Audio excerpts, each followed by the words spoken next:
Good morning, everybody. Welcome back to Cilinix Crypto and welcome to this daily Bitcoin update. We'll talk about Bitcoin. We'll talk about today. Today is a pretty big day, as most of you know. Later today, in about, I think, like 5 hours from uploading of this video, but you can look at it yourself on myfxbook.com. We'll have the inflation rate and the CPI coming from the United States. It's going to make the market move a lot. Right, so we cannot say a lot about the technicals right now, but I still wanted to spend some time on Bitcoin, and I do think that we can say something about it, also in relation to that inflation rate. So let's get right into it. As I said, that's really the main thing.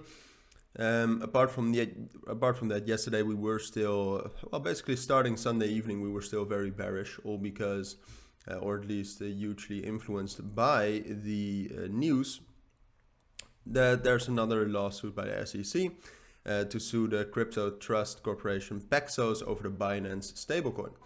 So first of all, that's bearish because of the regulation. Second of all, also it's more FUD around Binance, right?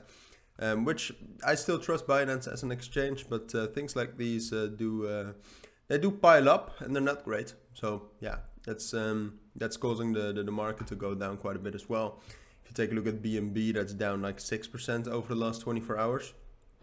10% over the last week. So the effects are definitely noticeable. But apart from that, Bitcoin, even though we were bearish before that, we have actually gotten back up above the 200 EMA right here, around that 21,700 level. So even though we have seen its effects, the effects are not that big, right? I mean, technically we are pretty consolidating, pretty neutral right now. As I said yesterday, we briefly dropped down to the support level under us, which I expected us to drop down to, between 21,300 and 21,100. I should actually say 21,400 and 21,100. But we dropped down there briefly. But now, as I said, we've really gotten another bullish confirmation. So it's, I would say the price is neutral, and I think it's going to remain neutral ahead of the inflation rate.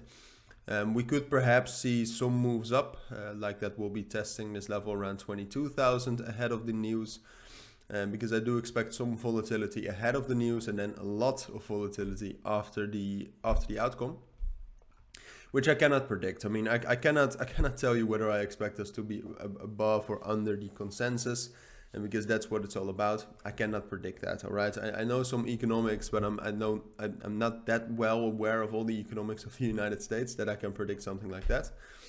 I think it's decreasing, but whether it's decreasing by from 6.5 to 6.3 or to 6.1, I don't know. So we'll await that. I will probably be live streaming during the event as well, so go check that out. But for now, what I expect is that, as I said, I expect us to, well, in general, remain in this level between 21,400 and 22,000, probably more like this level, between 21,600 and 22,000. And then once the event kicks in, if it's lower than expected, so lower than the consensus, it's good. And we'll be testing this level around 22,500, 22,400. If it's higher than expected, that's bad. Then we'll drop down to this level between 21,400 and 21,100. Find support there, but probably, and I'll keep you updated on that in my next daily updates, but probably will drop down lower as well, down towards 20,700. So, as I said, I'll be live. I'll keep you updated on that. But for now, this is my Bitcoin inflation rate update. So take care today. Be careful and bye.